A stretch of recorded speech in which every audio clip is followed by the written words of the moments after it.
दुर्भाग्यवश ये बात उस समय अंग्रेजों को पता लगी और उस समय अंग्रेजों ने, जो कि आप जानते ही हैं कि कभी नहीं चाहते थे कि हिंदू और मुस्लिमों के बीच में एकता हो, उन्होंने तुरंत दोनों पक्ष के जो पक्षकार थे उनको वहीं पर लक्ष्मण टीला में एक इमली का पेड़ था, वहां पर खुले में फांसी दे दी और पूरे मामले को शांत करा दिया।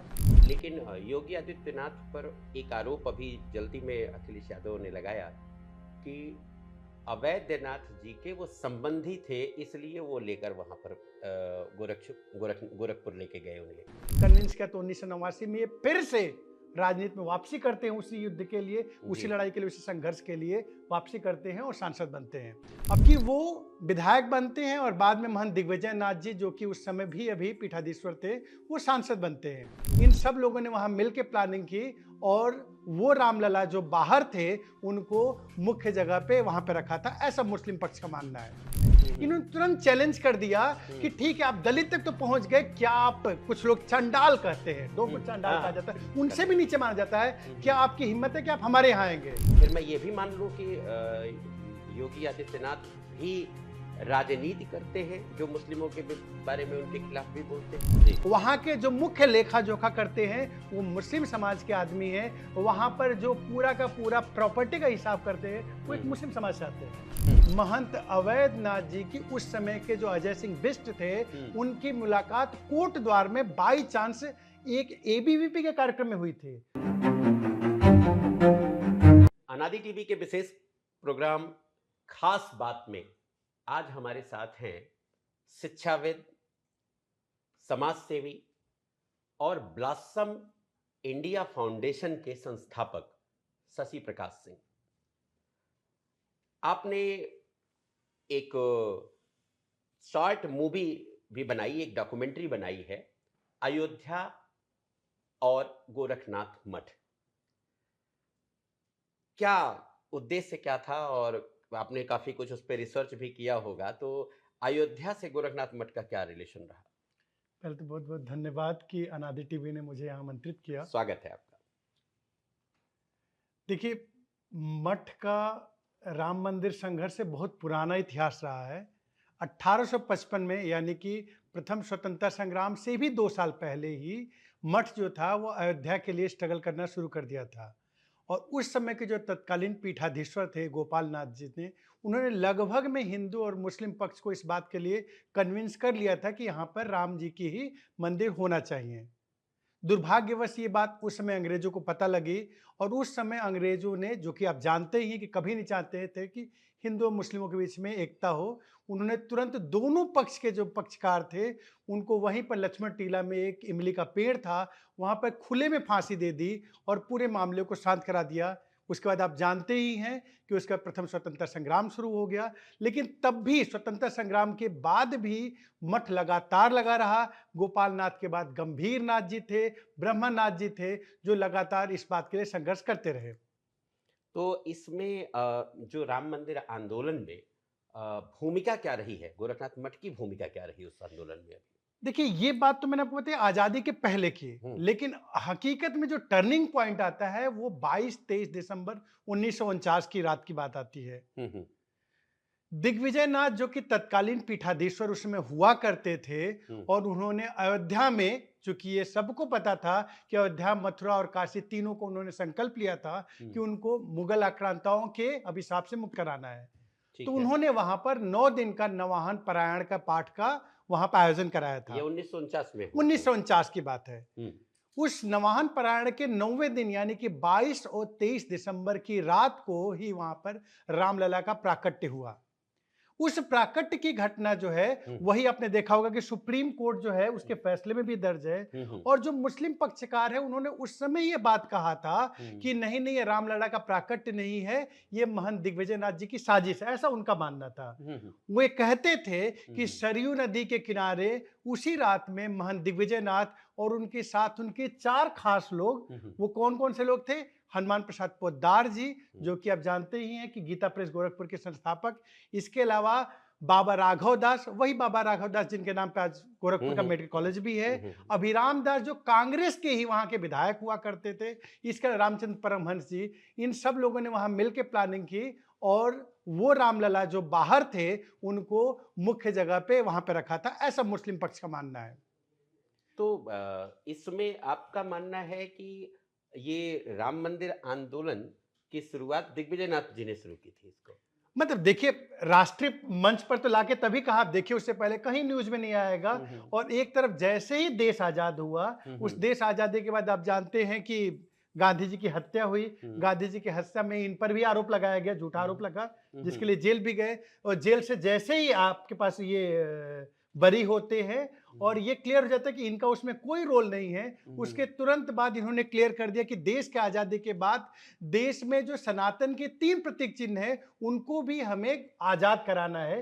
तो उसके लिए सबसे पहला जो हुआ, जिसका कि आज सुप्रीम कोर्ट में भी उस पॉइंट का जिक्र है, वो सबसे पहले राष्ट्रीय मंच पर लाने वाले दिग्विजयनाथ जी थे। वो प्रतीक चिन्ह कौन से थे?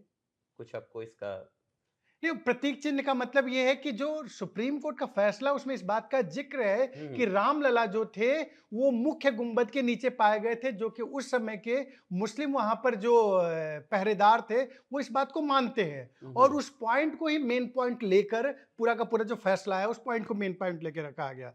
बाकी मुस्लिम पक्ष ने और भी आरोप लगाया। कारण आरोप लगाने का मेन ये था कि गोरखपुर के बगल में ही बलरामपुर है। बलरामपुर के जो महाराजा थे पाटेश्वर प्रसाद सिंह जी, उनकी और उस समय के जो दिग्विजयनाथ पीठाधीश्वर थे उनकी अच्छी दोस्ती थी। वो लोग लॉन टेनिस खेलते थे। और उस समय ही गोंडा जिले के डीएम जो थे वो के मेनन जी थे। इन तीनों लोग की अच्छी दोस्ती थी। और वही डीएम साहब वहां से ट्रांसफर होकर अयोध्या गए थे, जो फैजाबाद जिला उस समय कहा जाता था। तो ऐसा आरोप लगाया जाता था कि वो डीएम साहब इनके मित्र थे, इसलिए ये घटना हो पाई। शशि जी, आपको बड़ी अच्छी जानकारी है उस पीठ के बारे में। अवैधनाथ जी का उनकी क्या भूमिका रही? वो पहले राजनीति में आए, फिर उसके बाद राजनीति से संन्यास ले लिया, फिर से राजनीति में आए। तो इस पर क्या आपको इस बात के बारे में क्या मालूम है आपको लगभग? देखिए, सबसे पहले तो यही खास बात है कि ये जो पीठ रहा है ये राजनीति में सक्रिय भागीदारी करता रहा है। इनका ये बात साफ साफ मानना है कि जो मठ हैं उसमें अगर जो मठाधीश हैं, अगर आज के समय में हमारी जो व्यवस्था है वो लोकतांत्रिक व्यवस्था है, तो उनमें उनकी भी जिम्मेदारी होती है। और वो जिम्मेदारी का निर्वहन कैसे कर सकते हैं? लोकतंत्र में, राजनीति में आके हिस्सा लेके कर सकते हैं। तो उसकी शुरुआत जो सबसे पहले जो की थी वो महंत अवैधनाथ जी ने की थी, जो महंत दिग्विजयनाथ जी के शिष्य थे। उन्होंने सबसे पहले वहां पर विधायक बने, गोरखपुर के एक विधानसभा क्षेत्र से विधायक बने। अब जो आपने कहा राजनीति से संन्यास की बात, वो भी बड़ी इंटरेस्टिंग घटना है कि वो विधायक बनते हैं और बाद में महंत दिग्विजयनाथ जी, जो कि उस समय भी अभी पीठाधीश्वर थे, वो सांसद बनते हैं। 1980 की बात है। तब तक महंत अवैधनाथ जी 5 बार के विधायक और 1 बार के सांसद थे। उस समय गोरखपुर से करीब करीब 2400 किलोमीटर दूर एक घटना होती है मीनाक्षीपुरम में, जहां पे देश का सबसे बड़ा धर्मांतरण होता है। करीब करीब 1000 से ज्यादा दलित परिवार जो होते हैं वो इस्लाम कबूल लेते हैं। उस घटना से बड़े व्यथित होते हैं। आप समझ सकते हैं, कोई 5 बार का, 1 बार का विधायक न छोड़े, 5 बार के विधायक और 1 बार के सांसद। और वो घटना कहां पे है? गोरखपुर से करीब करीब 2500 किलोमीटर दूर। और वो उसमें इस बात का निर्णय लेते हैं कि ये सारी के सारी मठाधीशी जो है, सारी के सारी संत है, जितने बाबा लोग हैं, सब बेकार हो जाएंगे अगर हमारे सनातन समाज का एक इतना बड़ा हिस्सा इस्लाम कबूल लेगा। उन्होंने उस समय धर्मांतरण को राष्ट्रांतरण का नाम दिया। उन्होंने राजनीति त्याग दी। उन्होंने कहा कि जब तक मैं जन जागरण नहीं कर लूंगा, जब तक अपने समाज के दलित बंधुओं को इस बात के लिए कन्विंस नहीं कर लूंगा कि उनका भी सनातन पे उतना ही हक है जितना हमारा हक है, तब तक मैं राजनीति में नहीं आऊंगा। इसलिए उन्होंने धर्मांतरण करने के लिए उस समय उन्होंने राजनीति का संन्यास लिया। धर्मांतरण को रोकने के लिए बिल्कुल बिल्कुल, धर्मांतरण को रोकने के लिए किया। घर वापसी का मतलब उस समय बात कर सकते हैं। उसी के शुरुआत में उन्होंने 1984 में देश में सबसे बड़ा, जहां से सारे राम मंदिर आंदोलन की अगेन प्रमुखता से शुरुआत होती है, वो धर्म संसद कराते हैं। और उस धर्म संसद में करीब करीब तब 800 से ज्यादा संप्रदाय के लोग, अलग अलग सनातन संप्रदाय के लोग को एक साथ इकट्ठा किया गया। इंटरेस्टिंग बात ये भी बता दूं कि उस पर्टिकुलर जो धर्म संसद के लिए किया कराया गया था, उसमें एक कमेटी बनाई गई जिसका नाम रखा गया श्री राम जन्मभूमि मुक्ति यज्ञ समिति। और ये निर्णय लिया गया सर्वसम्मति से कि यही जो समिति है वो आधिकारिक रूप से इस लड़ाई को लड़ेगी और उसकी आजीवन अध्यक्षता जो थी वो महंत अवैधनाथ जी की। आपको मैंने कई मंचों पर सामाजिक समरसता की बात करते हुए मैंने देखा, और उसको आपने इस गोरक्ष पीठ जो गोरक्ष पीठ है उसको आपने जोड़कर बताने की कोशिश की थी किसी मंच से, मैं देख रहा था। तो ये सामाजिक समरसता, अभी तो हम समझ पा रहे थे कि वो धार्मिक थे और उन्होंने सनातन को बचाने के लिए, इस धर्म को बचाने के लिए, धर्म की रक्षा के लिए उन्होंने संन्यास भी लिया राजनीति से। ये सामाजिक समरसता की बात कहाँ उत्पन्न हुई? देखिए, नाथ संप्रदाय हमारा सनातन का सबसे पुराना जो है हिंदू जनजागरण संप्रदाय है। संप्रदाय हमारे हिंदू जनजागरण में इसलिए आते रहते हैं कि जब जब समय के साथ साथ अंधविश्वास उसमें बढ़ता है, उसमें कुरीतियां बढ़ती हैं, उसमें कुछ कमियां आती हैं, तो उसी समाज से, उसी सनातन से एक संत निकलते हैं और उसमें पुनर्जन जागरण की बात करते हैं, चाहे बौद्ध की बात करें, चाहे जैन की बात करें, या अलग अलग मत संप्रदाय है। तो नाथ उसमें सबसे पुराना संप्रदाय माना जाता है जन जागरण का। शुरू से उनका इस बात पे विश्वास रहा है कि जो भगवान है, जो प्रभु है, वो सबके, किसी एक के नहीं, वो सबके है, और हमें आडंबरों से बचना चाहिए। तो ऐसा नहीं है कि एक तरफ जहां पर वो लड़ाई लड़ रहे थे राम जन्मभूमि की, वहीं दूसरी तरफ इस बात को भी वो रखते थे कि जितने भी मत संप्रदाय हैं सनातन से जुड़े हुए, चाहे वो दलित हो, चाहे वो वंचित हो, चाहे पिछड़े हो, जिस भी वर्ग के, इवन उसके अलावा भी जो शैव है, शाक्य है, वैष्णव है, उन सबको एक साथ जुड़ के ही करना पड़ेगा। अगर हम जातियों की बात करेंगे तो हम कभी भी इस युद्ध को, इस लड़ाई को नहीं लड़ सकते हैं। अब उसमें अगली पॉइंट यहीं पे दो चीजें एक साथ आती है। जैसा मैंने आपको बताया कि उन्होंने राजनीति से संन्यास लिया, उस समय के एक बड़े राजनेता कांग्रेस के थे, उन्होंने चैलेंज दिया था और कहा था कि इस तरह जमीन पर, मैदान में, संसद में ऐसी लड़ाई नहीं लड़ी जाती है, इसके लिए आपको भारत के संसद में आना चाहिए। उन्होंने चैलेंज दिया था। उस चैलेंज को इन्होंने स्वीकार भी किया। बाद में सभी लोगों ने इस बात को कन्विंस किया कि नहीं नहीं, हमारी जब ये लड़ाई है, अगर ये संवैधानिक लड़ाई है, तो हमें संसद में भी इसका प्रतिनिधित्व चाहिए, और पूरे संत समाज का जो प्रतिनिधित्व करने के लिए सब लोगों ने कन्विंस किया। तो 1989 में ये फिर से राजनीति में वापसी करते हैं, उसी युद्ध के लिए, उसी लड़ाई के लिए, उसी संघर्ष के लिए वापसी करते हैं और सांसद बनते हैं। अब समरसता इसमें कहां पे है? 1989 में सब लोग जानते हैं कि एक्चुअल में पहला जो शिलान्यास था 1989 में हुआ था। अब जैसे ही शिलान्यास की बात हुई, अब जानते हैं कि हमारी एक ह्यूमन टेंडेंसी होती है, फीता कौन काटेगा, पहला किसका नंबर है, पहले की बड़ी होड़ होती है। और वहां पर तो 800 से ज्यादा संप्रदाय थे, उसमें बहुत सारे राजनीतिक दल भी थे, जो आज के बड़े राजनीतिक दल थे, वो सब लोग उस समय हुआ करते थे।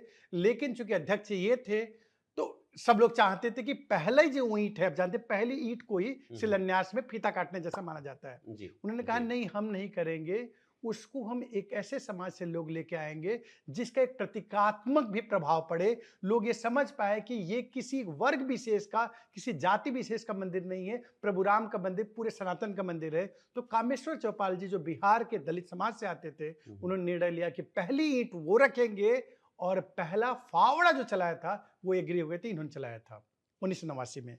सनातन की ये बात इस पॉइंट से भी आप समझ सकते हैं समरसता कितनी उनके अंदर बसी हुई थी कि उस समय जो कि पटना का सबसे बड़ा मंदिर है, महावीर मंदिर है, बिल्कुल बिल्कुल।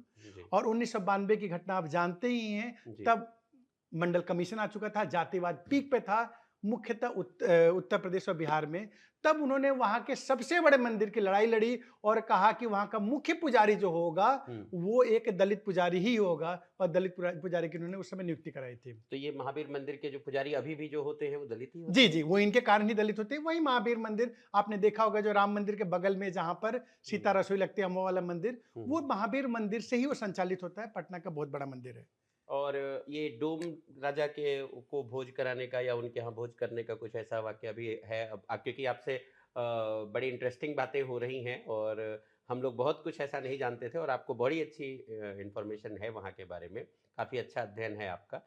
तो कुछ ऐसा भी था, कोई जिक्र ऐसा भी था जी, जैसे ही इन्होंने वहां पर किया, 1992 की घटना है, जैसे 1992 के दिसंबर में वहां पर नियुक्ति इन्होंने कराई मुख्य पुजारी की महावीर मंदिर पटना में, वैसे ही आप जानते ही कि डोम राजा जो है वो काशी में है। इन्होंने तुरंत चैलेंज कर दिया कि ठीक है, आप दलित तक तो पहुंच गए, क्या आप, कुछ लोग चंडाल कहते हैं, डोम को चंडाल कहा जाता है, उनसे भी नीचे माना जाता है, क्या आपकी हिम्मत है कि आप हमारे यहाँ आएंगे? तो इन्होंने तुरंत सहर्ष स्वीकार किया, कहा कि मैं क्या, पूरा संत समाज आएगा और आपके यहाँ ही भोजन करेगा।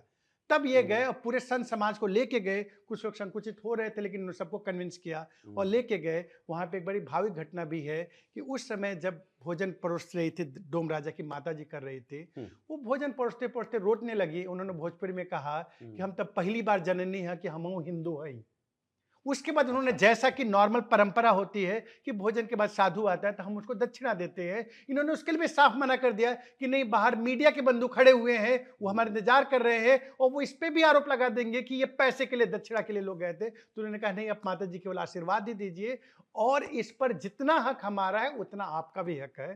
तो समरसता की प्रतिमूर्ति थे महंत तो ये अवैधनाथ जी। सामाजिक समरसता के लिए कार्य करने वाले इतने बड़े मठ पर, मठ के ही जो अभी वर्तमान में पीठाधीश्वर हैं, प्रदेश के मुख्यमंत्री भी हैं योगी आदित्यनाथ पर एक वाद, एक जातिवाद का बड़ा उन पर आरोप लगता है। तो इस पर आप क्या कहेंगे शशि जी? अब जो वाद का आरोप है, मुझे लगता है कि वो काफ़ी हद तक राजनीतिक है, लोगों की राजनीतिक प्रतिद्वंद्विता होगी, उससे कानून लगाते हैं। नहीं तो जो मठ को जानते हैं, अगर जानते हैं तो वास्तविकता में वो कभी नहीं लगा सकते हैं। हो सकता है उनको क्या है राजनीतिक विरोध वास्तविकता? करना। मठ की वास्तविकता क्या वास्तविकता है? मठ हम की भी जानना यही है चाहते कि हैं। मठ के जो मुख्य पुजारी हैं, देखिए प्रॉब्लम यहीं से आ जाती है। हुँ, हम सभी लोग ज्ञान दर्शन की बातें कर लेते हैं, समरसता की बातें कोई नई नहीं है। सनातन में बहुत सारे लोग बड़े-बड़े विद्वान हैं, जिन्होंने खूब किताबें लिखी है, खूब भाषण दिया है, हुँ, लेकिन समरसता उनके जीवन में कहीं नहीं है। यही रीजन है कि उन्होंने समाज में समरसता को नहीं फैलाया, क्योंकि समरसता आपके घर से शुरू होती है, आपके विचार से, व्यवहार से शुरू होती है। महंत जी। अवैधनाथ जी और मठ जो था, उसको अपने विचार व्यवहार में लाया। मुख्य पुजारी, जैसे मैंने आपको पटना की घटना बताई, हुँ, सबसे पहले लोग यही कहेंगे ना कि आपका अपना मंदिर, अपना मठ, आपने वहां पे किसको पुजारी बनाया हुआ है? हुँ, तो हुँ, गोरखनाथ मठ के जो मुख्य पुजारी कमलनाथ जी हैं, वो दलित समाज से आते हैं। वहां के जो रसोइये हैं, उसमें आधे से ज्यादा रसोइये जो है, हुँ, हुँ। वो दलित समाज से आते हैं। आप सोचिए, अच्छा। जहां पर दलित समाज के लोग, कुछ लोग मानते हैं छुआछूत को, कहते हैं हम उनका छुआ पानी नहीं पिएंगे, वहां पे वो कहते हैं अगर हमारे यहाँ आना है, और चाहे प्रधानमंत्री है, राष्ट्रपति है, दूसरे देश के राष्ट्रपति भी आते हैं वहां पर, हुँ, हुँ। उनको वही बनाते हैं। ऐसा नहीं उनके लिए, अगर आप गए हो गोरखपुर तो उनके लिए अलग से कोई व्यवस्था नहीं, वही रसोई बनाएंगे। मैं गया तो हूँ गोरखपुर बहुत बार और मैं मठ में भी 1-2 बार गया हूँ। लेकिन मैंने कभी मतलब भोजन भी किया है, लेकिन ये नहीं जानता था कि वो वो कौन भोजन जो बनाया है है? कौन बिल्कुल, बनाया बिल्कुल। है। वहाँ के मीडिया के प्रभारी, चूँकि मीडिया का जो मुख्य प्रभारी है, हुँ, हुँ। वो भी विनय गौतम जी हैं। तो अच्छा। भी दलित समाज से आते हैं। हुँ। और ऐसा नहीं कि दलित समाज से आते हैं तो सवर्ण के और समाज, जो वाद की आपने बात की हुँ, हुँ। कि जातिवाद में सवर्ण के और समाज के नहीं है। उनके जो व्यवस्थापक हैं, वो हुँ। द्वारका तिवारी जी हैं। जी, जी, उनके जो मैं जानता जो हूँ। जो उनके सबसे प्रमुख कह सकते हैं सहयोगी रहे हैं, शुरू से महंत आदित्यनाथ जी, योगी आदित्यनाथ जी के साथ सहयोगी रहे हैं, हुँ, हुँ। और वो बल्लू राय जी हैं। हुँ, तो आप हुँ। देख सकते हैं कि समावेश उनके जीवन में भी है, उस आचरण में भी है, उस मंदिर में भी है, वो मठ में भी है। अलग-अलग जातियों के, अलग-अलग संप्रदाय के लोग हैं। इंटरेस्टिंग बात यहाँ पे बता दूं कि वहाँ मुस्लिम समाज के भी लोग हैं। जी। वहाँ के जो मुख्य लेखा-जोखा करते हैं, वो मुस्लिम समाज के आदमी हैं। वहाँ पर जो पूरा का पूरा प्रॉपर्टी का हिसाब करते हैं, वो हुँ, एक हुँ। मुस्लिम समाज से आते हैं। तो फिर ये फिर मैं ये भी मान लूँ कि योगी आदित्यनाथ भी राजनीति करते हैं, जो मुस्लिमों के बारे में उनके खिलाफ भी बोलते हैं?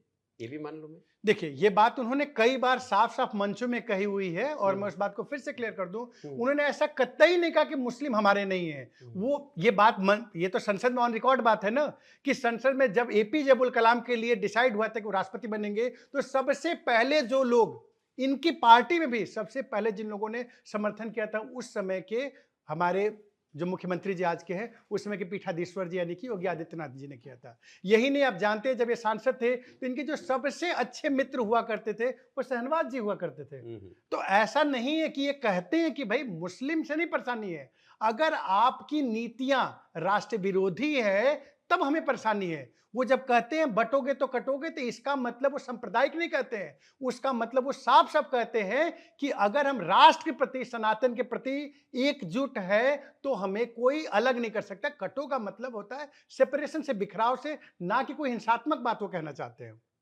आपने गोरक्षपीठ को सामाजिक समरसता का एक मॉडल बताया, लेकिन योगी आदित्यनाथ पर एक आरोप अभी जल्दी में अखिलेश यादव ने लगाया कि अवैधनाथ जी के वो संबंधी थे, इसलिए वो लेकर वहां पर गोरखपुर लेके गए उन्हें।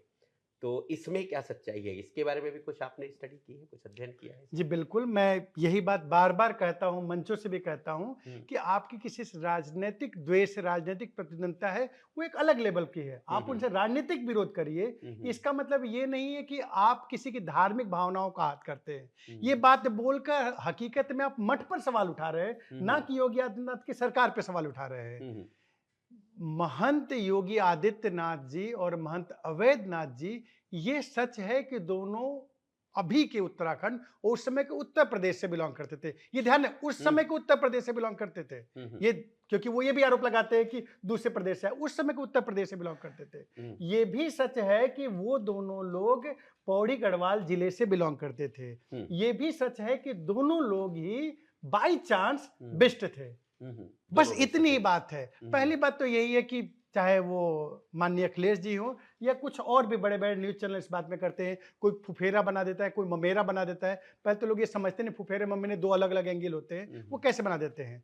दूसरी चीज़ ये है कि उनके ना वो फुफेरे थे, ना ममेरे थे, दोनों लोग बेस्ट थे। हुँ, इतना कुछ लोग जानते हैं तो आप समझ भी सकते हाँ, हैं, हाँ, सेम बिल्कुल। गोत्र वाले ना हाँ, सेम फुफेरे हो गोत्र में सकते रहे। हैं, ना ममेरे हो सकते हैं। हुँ, हाँ, आप उस जिले की बात को अगर आप जोड़ना चाहते हो तो अलग बात है। हुँ, हुँ। दूसरी बात है नहीं, शुरू वैसे तो से मैं भी मान लीजिए मैं अपने गाँव में रहता हूँ और जी, मुझे दिल्ली जाना है, तो हाँ, सबसे पहले अगर मैं बाहर कहीं जा रहा हूँ, हाँ, तो सबसे पहले किसी कोई अपने गाँव के जानने वाले या किसी उन्हीं के पास जाऊँगा। जी। तो ऐसा ही मुझे लगता है कि उस दौरान भी हुआ होगा कि वो अपने क्योंकि जानने वाले थे अवैधनाथ जी नहीं, मैं उनके। इस बात को भी हाँ। काटता हूँ, हुँ, तब तक जानने वाले नहीं थे। हुँ, महंत अवैधनाथ जी की उस समय के जो अजय सिंह बिष्ट थे, हुँ, उनकी मुलाकात कोट द्वार में बाय चांस एक एबीवीपी के कार्यक्रम में हुई थी।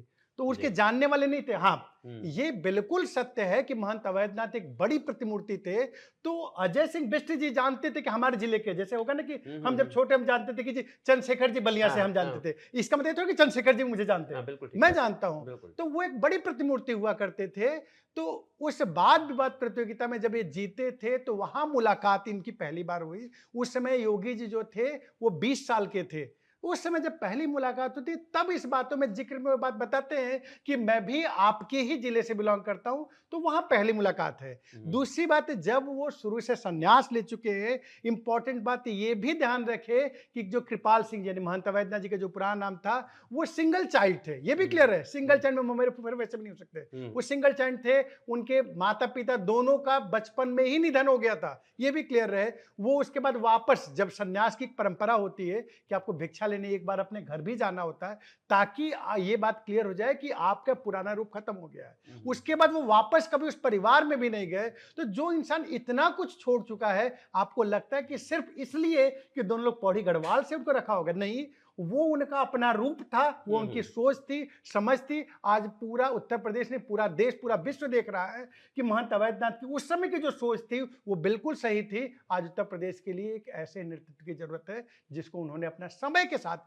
बाद में अपना उत्तराधिकारी कुछ बनाया। उनका दीपावली भी वो जो है किसी विशेष समाज के साथ मनाते हैं, हाँ, ऐसा कुछ? बिल्कुल, बिल्कुल। ये भी हुँ, समझ लीजिए कि आज से नहीं, योगी आदित्यनाथ जी 1996 से हुँ, जब वो उस समय एमपी भी नहीं बने थे, वो हुँ, 98 में एमपी बने थे। हुँ, 96 से ही उस समय से ही वो जंगली क्षेत्र के जो लोग हैं, वनटंगिया समाज के लोग हैं, जो सबसे वंचित माना जाता है, हुँ, हुँ, उनके साथ ही दीपावली तब से मनाते हैं, बिना किसी मीडिया की लाइमलाइट से दूर। और रिसेंटली भी इस बार भी आपने देखा होगा तो दीपोत्सव का जो एक कार्यक्रम था लखनऊ में, उन्होंने बोला कि एक दिन पहले करा लीजिए क्योंकि उस दिन मेरी उपलब्धता नहीं होगी।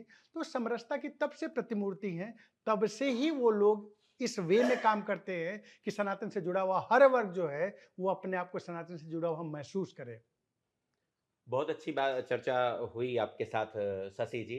और ये योगी आदित्यनाथ चाहे जो गोरक्षपीठ है, उसके बारे में भी हम लोगों को बहुत कुछ नहीं मालूम था, जो आपने बड़े उससे बताया। और बहुत आरोप भी लगते हैं उस मठ पर भी, जातिवाद का भी, जिसको आपने बताया कि सामाजिक समरसता का सबसे बड़ा केंद्र है।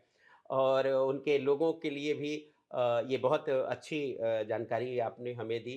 और निश्चित रूप से आपके साथ चर्चा करके हमें भी बहुत अच्छा लगा। बहुत-बहुत धन्यवाद। बहुत बहुत धन्यवाद।